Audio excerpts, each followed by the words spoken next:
अध्यक्ष महोदय, संविधानाबद्दल बोलायचं झालं आणि ते सुद्धा सोप्या भाषेत जर आपल्याला बोलायचं झालं तर देश कसा चालवायचा, सरकारला असणारे अधिकार, संस्थेचे स्वरूप, नागरिकांचे हक्क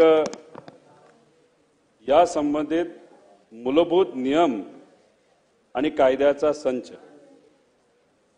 भारतरत्न डॉक्टर बाबासाहेब आंबेडकर यांनी आपल्या सर्वांना लोकशाही टिकवण्यासाठी एक हत्यार दिले।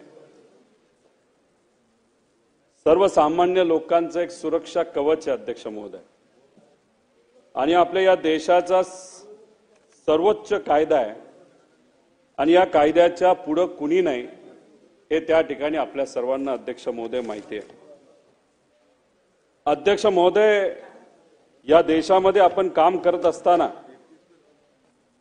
नागरिक म्हणून आपले काही हक्क आहेत आणि काही जबाबदाऱ्या सुद्धा आहेत, आणि ज्या पद्धतीने नागरिक म्हणून आपले काही हक्क आहेत तसंच या देशामध्ये जे पॉवरचं एक स्ट्रक्चर आहे ज्याच्यावर लोकशाही अवलंबून आहे,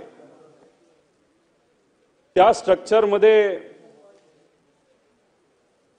कायदे मंडळ ज्याच्यामध्ये आपण सर्वजण येतो, आमदार, खासदार, त्याच्याच बरोबर सरकार आणि अधिकारी ज्याला आपण कार्यकारी मंडळ म्हणतो, त्याच्याच बरोबर ज्युडिशियल ज्याला आपण न्यायपालिका म्हणतो।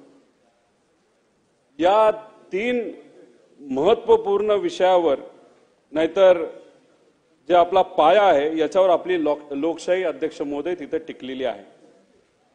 आता याच्यामध्ये जसं नागरिकांना अधिकार आणि काही नियम सुद्धा अध्यक्ष महोदय त्या ठिकाणी घालून दिलेले आहेत, तसेच काही नियम हे आपल्याला कायदे मंडळाला सुद्धा, सरकारला सुद्धा आणि न्यायपालिकेला सुद्धा अध्यक्ष महोदय त्या ठिकाणी घालून दिलेले आहेत, आणि त्या नियमाच्या अनुसार अध्यक्ष महोदय आपला त्या ठिकाणी काम करावं लागतं। पण अध्यक्ष महोदय, ही जी ताकद आहे, ही जी पॉवर आहे, जी त्या ठिकाणी सर्व कायदे मंडळ नाही तर सरकार नाही तर न्यायपालिकेला अध्यक्ष महोदय तिथे दिलेले, त्याला सुद्धा लिमिट ठेवलंय, त्याला सुद्धा एक नियंत्रण आहे, त्याला सुद्धा कुठेतरी अकाउंटेबिलिटी आहे की असं नाही की पॉवर मिळाली की ती पॉवर कशी आपल्या हितासाठी नाही तर आपलं मनमानी करून त्या ठिकाणी अध्यक्ष महोदय वापरायचे। त्यामुळे अध्यक्ष महोदय, संविधान नसतं तर आपला हा देश एक राहिला नसता। संविधान आहे म्हणून आपला देश योग्य दिशेने अध्यक्ष महोदय त्या ठिकाणी चालत आहे। पण अध्यक्ष महोदय, डॉक्टर बाबासाहेब आंबेडकरांनी एक फार महत्त्वपूर्ण गोष्ट अध्यक्ष महोदय इथं सांगितलेली आहे। संविधान कितीही चांगले असले तरी त्याची अंमलबजावणी करणारे लोक जर वाईट असतील तर संविधान देखील वाईट ठरेल। अध्यक्ष महोदय, फार महत्त्वाचं अध्यक्ष महोदय हे वाक्य आहे। पॉवरमध्ये येण्यापूर्वी लोकांना जे बरं वाटतं ते अध्यक्ष महोदय आपण भाषणाच्या माध्यमातून तिथे इलेक्शनच्या काळामध्ये बोलत असतो, पण पॉवरमध्ये आल्यानंतर आपण कशा पद्धतीने वागतो हे पण अध्यक्ष महोदय त्या ठिकाणी महत्त्वाचं आहे। आज अनेक लोक संविधानावर बोलले, याच्या आधी सुद्धा बरेच लोक संविधानावर अध्यक्ष महोदय बोलले असतील, पण अध्यक्ष महोदय, जेव्हा तुमच्याकडे पॉवर असते तुम्ही त्या पॉवरचा उपयोग खऱ्या अर्थाने सामान्य लोकांच्या हितासाठी कितपर्यंत करता हे सुद्धा तितकंच अध्यक्ष महोदय महत्त्वाचं आहे। कारण हे जे पवित्र पुस्तक आहे ते काय सगळ्यांनीच वाचलंय असं नाही अध्यक्ष महोदय, आणि तसं विचारलं तर सामान्य लोकांना एक या देशाचा नागरिक म्हणून काही प्रमाणात कसं वागायचं हे माहीत आहे, पण सरकार कसं चालवायचं, सरकार कसं चालतं याच्याबद्दल अध्यक्ष महोदय त्यांना काहीही माहीत नाही। त्यांची फक्त इच्छा एवढीच असते की पोलीस स्टेशनमध्ये गेलं तर त्यांचं काम लगेच झालं पाहिजे, त्यांना असणारी अडचण सुटली पाहिजे, FIR एखादा करायचा असेल तर कोणाचाही फोन लागला नाही पाहिजे, तिथं गेल्यानंतर नागरिक म्हणून FIR अध्यक्ष महोदय त्या ठिकाणी झाला पाहिजे। त्याच्याच बरोबर अध्यक्ष महोदय तलाठी कार्यालयामध्ये आपण गेलो तर काम सहजपणे झालं पाहिजे। अध्यक्ष महोदय तहसीलदारला भेटलो, एखाद्या दुसऱ्या अधिकाऱ्याला भेटलो तर काम अध्यक्ष महोदय सहजपणे झालं पाहिजे असं नागरिकाची इच्छा अध्यक्ष महोदय असते। पण अध्यक्ष महोदय आजची तशी परिस्थिती आहे का? अध्यक्ष महोदय बीडमध्ये एक महिला पोलीस स्टेशन समोर महिनाभर अध्यक्ष महोदय त्या ठिकाणी संघर्ष करते। काय तिची इच्छा? तिची मुलगी, पोटची मुलगी महिनाभर झालं सापडत नाही अध्यक्ष महोदय। आणि मग अशा पद्धतीने फक्त मुलीला शोधायचे आणि ते पोलिसाचं कर्तव्य आहे, ते अधिकारी आहेत, पण ते अधिकार त्या ठिकाणी योग्य पद्धतीने न वापरत असल्यामुळे एका नागरिकाला, या भारताच्या या राज्याच्या नागरिकाला अध्यक्ष महोदय त्या ठिकाणी आत्महत्या करण्याचा प्रयत्न तिथं अध्यक्ष महोदय करावं लागतं का? तिच्यावर फक्त लक्ष आणण्यासाठी अध्यक्ष महोदय, हे योग्य नाही अध्यक्ष महोदय। तसंच अध्यक्ष महोदय सोलापूरमध्ये एक वृद्ध शेतकरी त्याचा प्रश्न मिटत नाही म्हणून वर्षोनवर्ष जिल्हा अधिकारी कार्यालयामध्ये चक्रा अध्यक्ष महोदय मारतो, चपला झिजून जातात अध्यक्ष महोदय, पण तरी सुद्धा त्यांचा प्रश्न तिथं सुटत नाही, त्याचं कुणी ऐकत नाही अध्यक्ष महोदय। तो तिथं वृद्ध शेतकरी काय करतो तर आत्महत्या करण्याचा अध्यक्ष महोदय प्रयत्न करतो। काय त्यांची फक्त इच्छा होती अध्यक्ष महोदय, अधिकाऱ्यांनी फक्त त्यांचे 4 शब्द ऐकून घ्यावे, त्यांची अडचण सोडवावी, एवढीच त्यांची इच्छा। संविधान आणि लोकशाहीमध्ये अध्यक्ष महोदय हाच तर त्यांचा अधिकार आहे। अध्यक्ष महोदय मयत संतोष देशमुख यांचे भाऊ काय म्हणतात? पोलीस नसते तर माझा भाऊ वाचला असता अध्यक्ष महोदय। आता पोलीस अधिकारी आहेत, त्यांच्याकडे पॉवर आहे, त्या पॉवरचा उपयोग कशासाठी करावा? तर एखाद्या सामान्य व्यक्तीवर जर अध्यक्ष महोदय अन्याय झाला असेल तर त्या व्यक्तीला, त्या कुटुंबाला न्याय देण्यासाठी त्या पॉवरचा उपयोग व्हावा। पण अध्यक्ष महोदय त्या केसमध्ये तसं झालं नाही। आणि असं जर स्टेटमेंट एखाद्या सामान्य नागरिकाचं जर त्या बाबतीत येत असेल तर अध्यक्ष महोदय या संतोष देशमुखच्या भावाला संविधानाबद्दल काय वाटत असेल अध्यक्ष महोदय? ज्या शेतकऱ्यांनी आत्महत्या करण्याचा प्रयत्न केला त्यांना संविधानाबद्दल अध्यक्ष महोदय आज काय वाटत असेल? जी महिला आपल्या मुलीला शोधण्यासाठी पोलीस स्टेशनमध्ये महिना अध्यक्ष महोदय त्या ठिकाणी जाते, त्या महिलेला अध्यक्ष महोदय काय वाटत असेल संविधानाबद्दल, याचा विचार अध्यक्ष महोदय आज करण्याची जरूरत आहे। अध्यक्ष महोदय नागरगोजे नावाचे एक शिक्षक 18 वर्ष एका संस्थेमध्ये काम करतात। आज परमनंट होईल, उद्या परमनंट होईल, आता नोकरी मिळेल, आता परमनंट होईल, आता पगार चालू होईल, अशी अध्यक्ष महोदय त्या ठिकाणी त्याची इच्छा होती। मुलांना ते शिकवतात, पण 18 वर्ष झाले तरी अध्यक्ष महोदय त्यांना तिथे न्याय मिळत नाही। काय वाटत असेल नागरगोजेंच्या पत्नीला संविधानाबद्दल अध्यक्ष महोदय? अध्यक्ष महोदय जालना जिल्ह्यामध्ये एका धनगर समाजाच्या मुलाला त्या ठिकाणी अध्यक्ष महोदय मारलं जातं फक्त तो मंदिरात गेला म्हणून अध्यक्ष महोदय। काय वाटत असेल त्या मुलाला संविधानाबद्दल अध्यक्ष महोदय, याचा विचार अध्यक्ष महोदय करण्याची जरूरत आहे। अध्यक्ष महोदय परभणीमध्ये सोमनाथ सूर्यवंशी लॉ शिकत होता, एका वर्षामध्ये लॉयर झाला असता आणि लॉयर झाल्यानंतर सामान्य लोकांचे प्रश्न, समाजाचे प्रश्न हे कुठेतरी न्याय व्यवस्थेच्या माध्यमातून अध्यक्ष महोदय या मुलाला तिथे सोडले असते। पण डॉक्टर बाबासाहेब आंबेडकरांच्या एका पुतळ्याचा तिथं अवमान झाला, तिथं निषेध करण्यासाठी कुणी असेल तरी अध्यक्ष महोदय निषेध केला असता, तिथं तो फक्त उभा होता, निषेध करत होता। कोमिंग ऑपरेशन मध्ये त्याला ताब्यात घेतलं, पोलीस स्टेशन मध्ये मारलं अध्यक्ष महोदय, त्याच्यामध्ये त्याचा मृत्यू झाला अध्यक्ष महोदय। काय वाटत असेल त्याच्या आईला? तिला कुठेतरी वाटत होतं मोलमजुरी करून मुलाला शिकवलं, आता वकील होईल, वकील झाल्यानंतर नोकरी मिळेल, प्रोफेशनला लागेल, हातात 4 पैसे येतील आणि घर कुठेतरी नीट चांगल्या पद्धतीने अध्यक्ष महोदय चालेल अशी अपेक्षा त्या आईची होती। पण त्या आईला आता या संविधानाबद्दल अध्यक्ष महोदय काय वाटत असेल अध्यक्ष महोदय?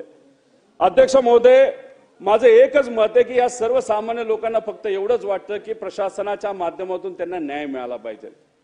जे आपण सर्वजण लेजिस्लेचरचे जे लोक आहेत, कायदे मंडळाची लोक आहेत, ते आमच्यासाठी योग्य असा कुठेतरी कायदा बनवला पाहिजे आणि त्या कायद्यातून आमचं प्रश्न तिथं सुटले पाहिजे अध्यक्ष महोदय, त्या ठिकाणी त्यांना सगळ्यांना वाटतं।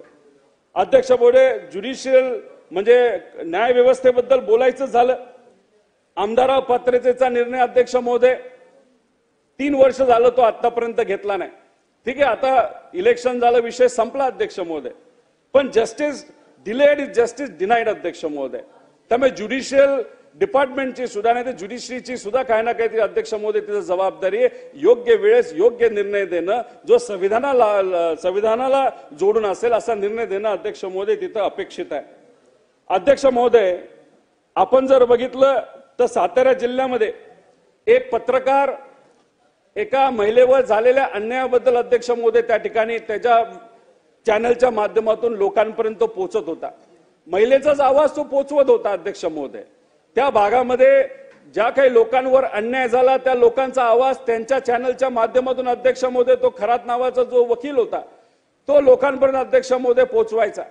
काम फक्त काय करत होता, जे पत्रकार सर्व काम करतात तेच केलं की जे ऐकलं, समजलं, कळलं, जे काही कागदपत्र हातामध्ये मिळाले, तो जो संविधानाने आपल्याला हक्क दिला तोच हक्क अध्यक्ष महोदय तो पत्रकार त्या ठिकाणी बजावत होता. फक्त प्रॉब्लेम एवढाच झाला की ज्याच्या विरोधात तो बजावत होता तो आज त्या ठिकाणी एका महत्वपूर्ण पदावर आहे आणि त्या पदाचा वापर करून अध्यक्ष महोदय तो पत्रकार आता जेलमध्ये. अध्यक्ष महोदय, महिलेचा विषय जेव्हा आम्ही पत्रकारांची अध्यक्ष महोदय बोलत होतो, एका महिला पत्रकारांनी फक्त आम्हाला सांगितलं की असं असं एका आमदाराबद्दल एका महिलेने काहीतरी अलिगेशन केलंय. नाव सुद्धा अध्यक्ष महोदय सांगितलं नव्हतं. आपल्या सगळ्यांची जबाबदारी असते आमदार म्हणून. एखादा कांद्याचा शेतकरी आला म्हणाला आमचा हा विषय अधिवेशनामध्ये मांडा, आपण मांडतो अध्यक्ष महोदय. एखादा युवा आला, एखादा MPSC नाहीतर स्पर्धा परीक्षेचा मुद्दा अध्यक्ष महोदय आपल्याला सांगितला तर आपण लगेच तो समजून घेतो अध्यक्ष महोदय, तो लगेच मांडतो. एखाद्या व्यक्तीवर कुठेतरी अन्याय झाला तर एक गोष्ट आपल्याला समजली तर अध्यक्ष महोदय या विधिमंडळामध्ये या हाऊसमध्ये नाही तर आपण पत्रकारांसोबत अध्यक्ष महोदय बोलतो. तसंच एका महिलेचा विषय कानावर आल्यानंतर त्या महिलेला न्याय मिळाला पाहिजे एवढीच भूमिका अध्यक्ष महोदय त्या ठिकाणी आम्ही सर्वांनी मिळून मांडली होती. आणि मग काय झालं तर आमच्या विरोधात हक्कभंग आला. हरकत नाही अध्यक्ष महोदय, हक्कभंग येईल त्या समितीकडे आम्ही सर्वजण अध्यक्ष महोदय तिथं जाईल. हक्कभंग आणायचा नाही आणायचा हा तिथं अध्यक्षांचा हक्क आहे. पण दुसऱ्या बाजूने आम्ही हेही म्हणतो की जेव्हा आम्ही हक्कभंग अध्यक्ष महोदय आणतो आमची सुद्धा अपेक्षा असते की आम्ही विरोधात असलो तरी आमचं सुद्धा ऐकलं गेलं पाहिजे. आम्ही जो हक्कभंग आणतो तो मांडला गेला पाहिजे, त्याच्यावर आम्हाला बोलण्याची संधी दिली पाहिजे. पण अध्यक्ष महोदय तशा प्रकारे कुठेही काय होत नाही. अध्यक्ष महोदय, सत्तेतले आमदार हे सत्तेत आहेत आम्ही समजू शकतो, पण या हाऊसमध्ये तुमच्या अध्यक्षतेखाली आम्ही सर्वजण समान आहोत. आम्ही एखादा मुद्दा मांडत असेल तो तितकाच महत्वाचा असतो जेवढा एक सत्तेतला आमदार अध्यक्ष महोदय त्या ठिकाणी तो मुद्दा मांडतो. आणि आम्हाला मुद्दा त्या हक्कभंगाच्या माध्यमातून एवढाच मांडायचा होता की या हाऊसमध्ये एका व्यक्तीने एक हक्कभंग मांडत असताना चुकीची माहिती ही तिथं हाऊसला दिली आणि ते चुकीचं आहे एवढंच आम्हाला अध्यक्ष महोदय त्या ठिकाणी बोलायचं होतं.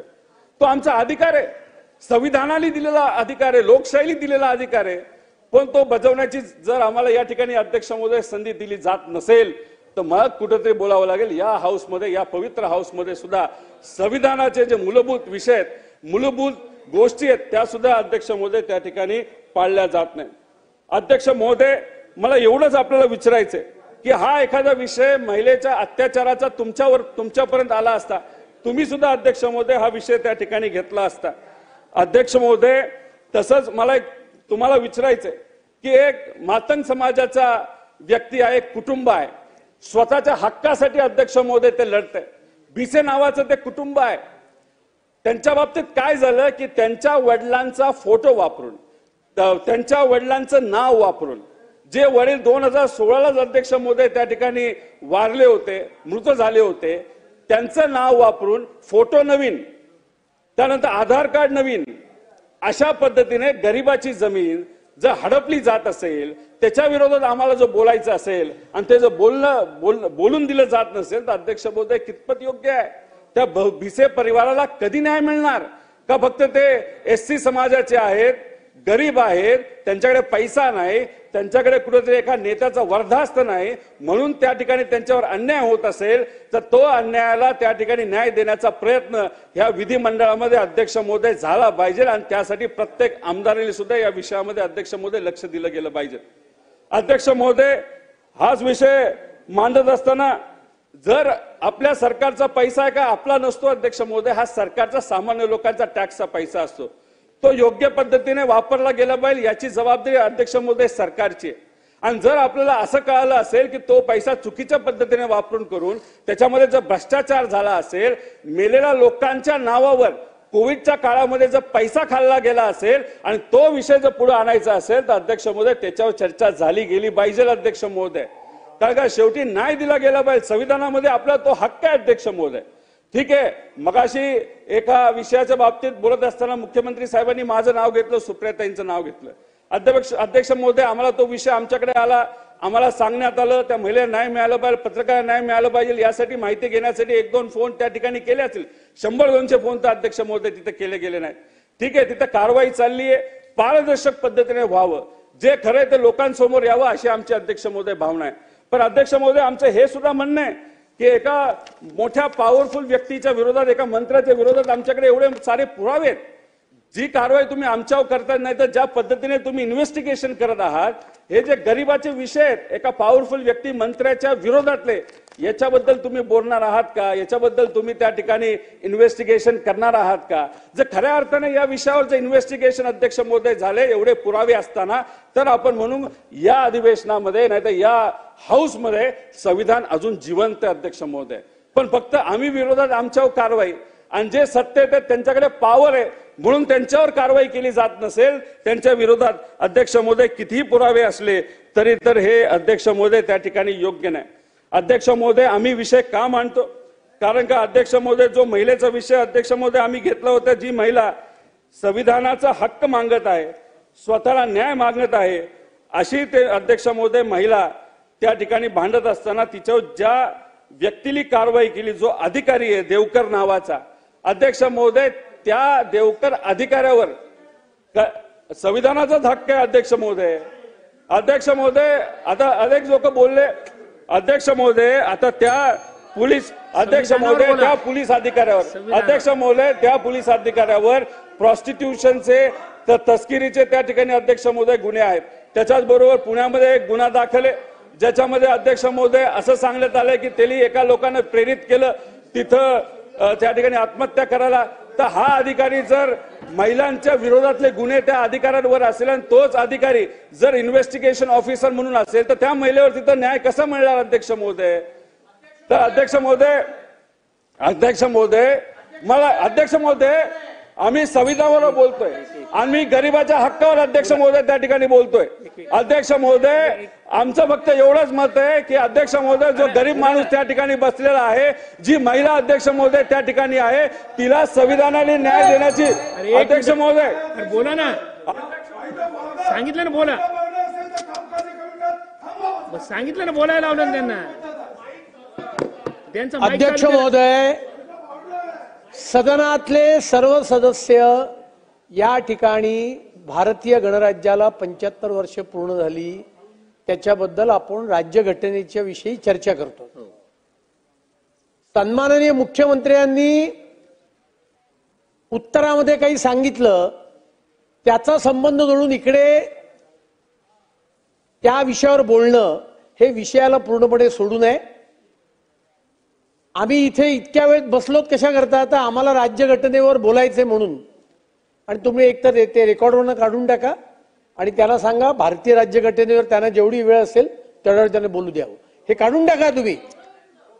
कसं काय, राज्याचे मुख्यमंत्री काही बोललेत आणि राईट ऑफ रिप्लाय या ठिकाणी राज्यघटनेवर बोला, राईट ऑफ रिप्लाय त्यांना मिळाला, मग त्यांच्या पक्षाच्या नेत्यांना राईट ऑफ रिप्लाय मिळाला होता ना।